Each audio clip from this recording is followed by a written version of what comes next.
नमस्कार मंडळी, मॅक कट्ट्यावर आपलं पुन्हा एकदा स्वागत. कट्टा मकरंदचा खुल्या चर्चेचा. मंडळी, आज आपण दिल्ली विधानसभा निवडणुकीच्या निमित्ताने चर्चा करणार आहोत.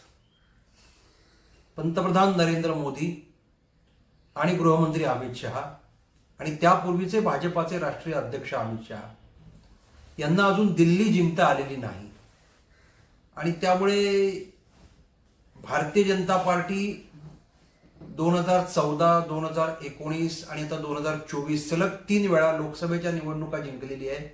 केंद्रात भाजपचं सरकार आहे, अनेक राज्यात भाजपाचं सरकार आहे, काही ठिकाणी भारतीय जनता पार्टी आणि मित्र पक्ष म्हणजे एनडीएच्या घटक पक्षांचं सरकार आहे. परंतु देशाची राजधानी असलेल्या दिल्ली विधानसभेची निवडणूक मात्र अद्याप भारतीय जनता पार्टी जिंकलेली नाही. म्हणजे यापूर्वी भाजपचा तिथे मुख्यमंत्री होता, पण अरविंद केजरीवाल यांच्या उदयानंतर भारतीय जनता पार्टी दिल्ली विधानसभा जिंकली होती.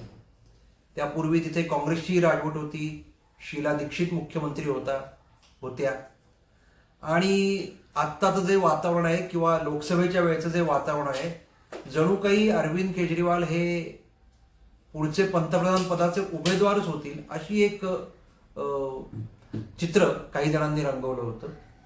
मात्र आप म्हणजे अरविंद केजरीवाल यांनी स्थापन केलेला पक्ष याच्या मर्यादाही आता हळूहळू उघडवत आहेत. दिल्लीतली सत्ता, पंजाबमध्ये मिळालेली सत्ता वगळता देशभरात आपचा प्रभाव कुठेही पडलेला नाही. हरियाणा आप जिंकेल असं एक भाकीत केलं होतं, प्रत्यक्षात हरियाणात आपनी प्रभाव टाकू शकलेला नाही.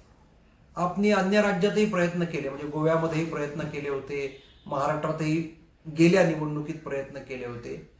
आप हा इंडिया आघाडीचा प्रमुख घटक पक्ष आहे, म्हणजे भाजप विरोधी जी आघाडी आहे त्यातही आप आहे.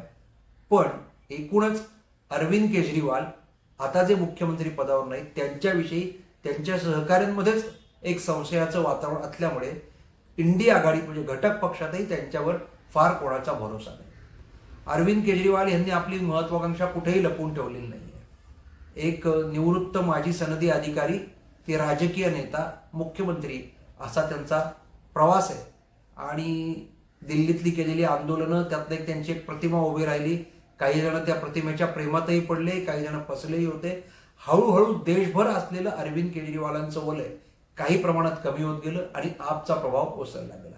तरी पण आता होणाऱ्या ज्या दिल्ली विधानसभा निवडणुका आहेत त्यात आप जिंकू शकते, आप जिंकेल अशा प्रकारची मानसिकता किंवा अशा प्रकारचं बाकीत वर्तवलं जात आहे.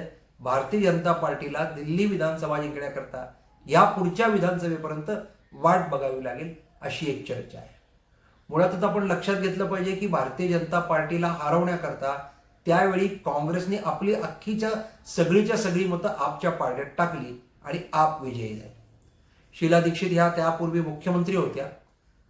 काँग्रेसमधल्याच एका गटाने किंवा शीला दीक्षित यांच्या विरोधात असलेल्या काँग्रेसच्या काही नेत्यांनी शीला दीक्षित यांच्या विरोधात वातावरण केलं आणि त्यामुळे काँग्रेसचीच प्रतिमा काँग्रेसने स्वतःच्या हाताने दिल्लीमध्ये खराब करून घेतली.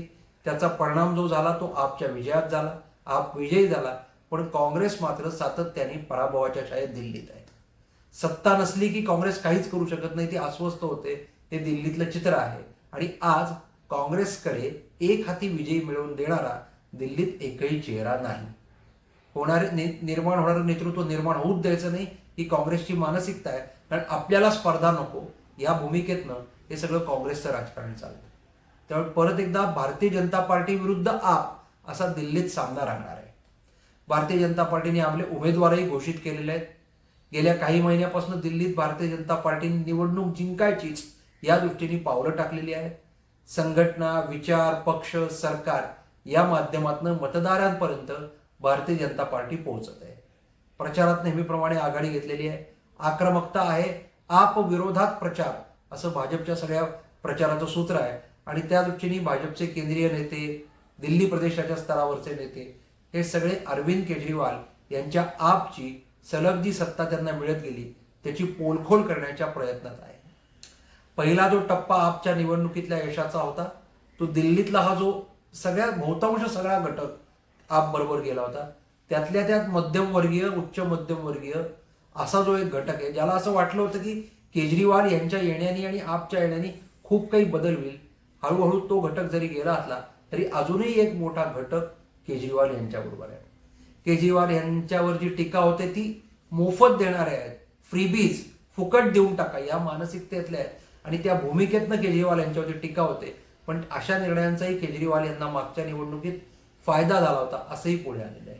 या सगळ्या पार्श्वभूमीवर दिल्ली विधानसभेची ही जी निवडणूक होणारी निवडणूक आहे ती परत एकदा भाजप विरुद्ध आप हा रंगणारा सामना आणि ह्यात आप नेमकी कुठे राहील हे ठरणार आहे.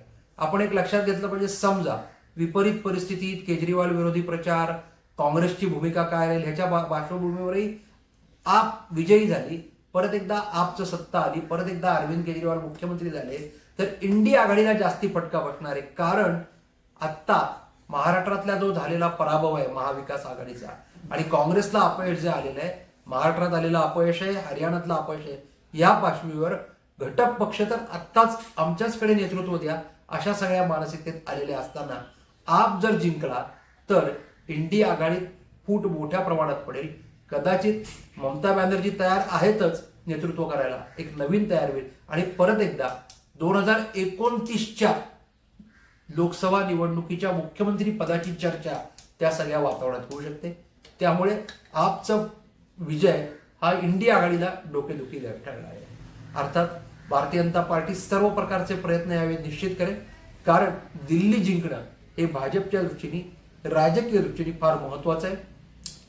भारतीय जनता पार्टीला संदेश देता येईल.